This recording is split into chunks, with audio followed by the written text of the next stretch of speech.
He was a king who should never have been able to fight. A boy told he would go blind, lose his strength, and die young. But instead of accepting his fate, he put on a mask and became one of the most extraordinary rulers in medieval history. This is the tragic, heroic story of Baldwin IV of Jerusalem. A king dying from the inside, yet still leading an entire kingdom on the battlefield. Baldwin was born in 1161 into the royal family of the Kingdom of Jerusalem, a powerful crusader state in the Middle East. But from the beginning, something was wrong. At the age of 9, Baldwin noticed something strange. He felt no pain when another boy scratched his arm during play. A shocking detail. Because pain is the body's alarm. And when it stops working, something is deeply wrong. His tutor, the historian William of Tyre, examined him and confirmed the unthinkable. Baldwin showed signs of leprosy, a disease feared more than death itself. Most children with leprosy were hidden away. But Baldwin was no ordinary child. He was the future king. In 1174, Baldwin's father died suddenly. And at just 13 years old, the sickly boy became King Baldwin IV.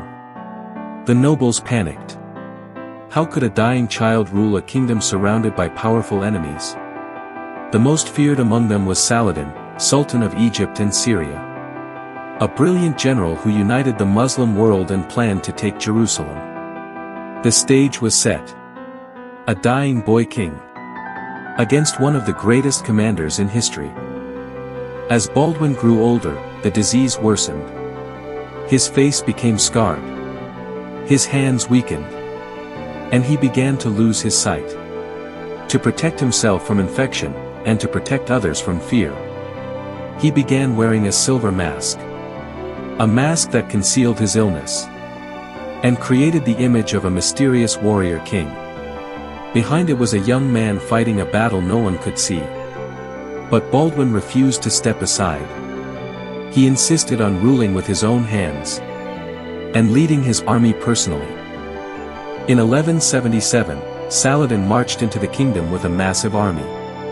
Baldwin had only 375 knights. Barely a fraction of Saladin's forces. Everyone expected the boy king to flee. But Baldwin ordered his men to mount up. He put on his mask, climbed onto his horse, and charged into battle. The Battle of Montgisard had begun.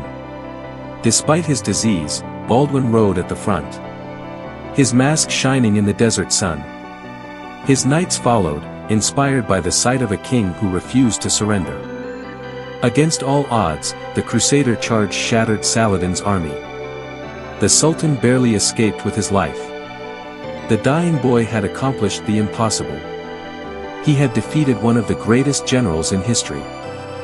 Baldwin's victory made him a legend. But years passed, and the disease advanced relentlessly. He lost the use of his hands.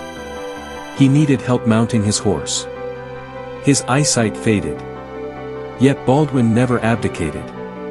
He negotiated alliances, stopped rival nobles from tearing the kingdom apart, and repeatedly defended Jerusalem from Saladin's growing power.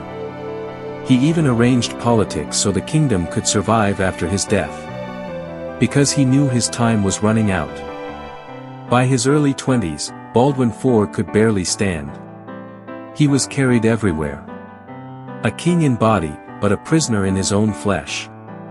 Still, he continued ruling. Still, he continued planning for the kingdom's safety. Still, he continued wearing the mask. In 1185, at around 24 years old, Baldwin died. A life brutally short, but filled with courage few can understand. After Baldwin's death, Jerusalem began to collapse. Internal rivalries destroyed the unity he had worked so hard to maintain. And in 1187, Saladin finally captured the city. Many historians say that as long as Baldwin lived, Jerusalem stood. His leadership, not his armies, had protected the kingdom for over a decade. His story is one of the greatest examples of strength through suffering. A king who fought not for glory, but because he had to. He was a king living on borrowed time. A warrior blinded by disease. A ruler who won battles he should never have survived. Baldwin IV is more than a historical figure. He is a reminder that true courage is not the absence of pain, but the will to stand and fight despite it. This was the Leper King. The tragic hero history tried to forget.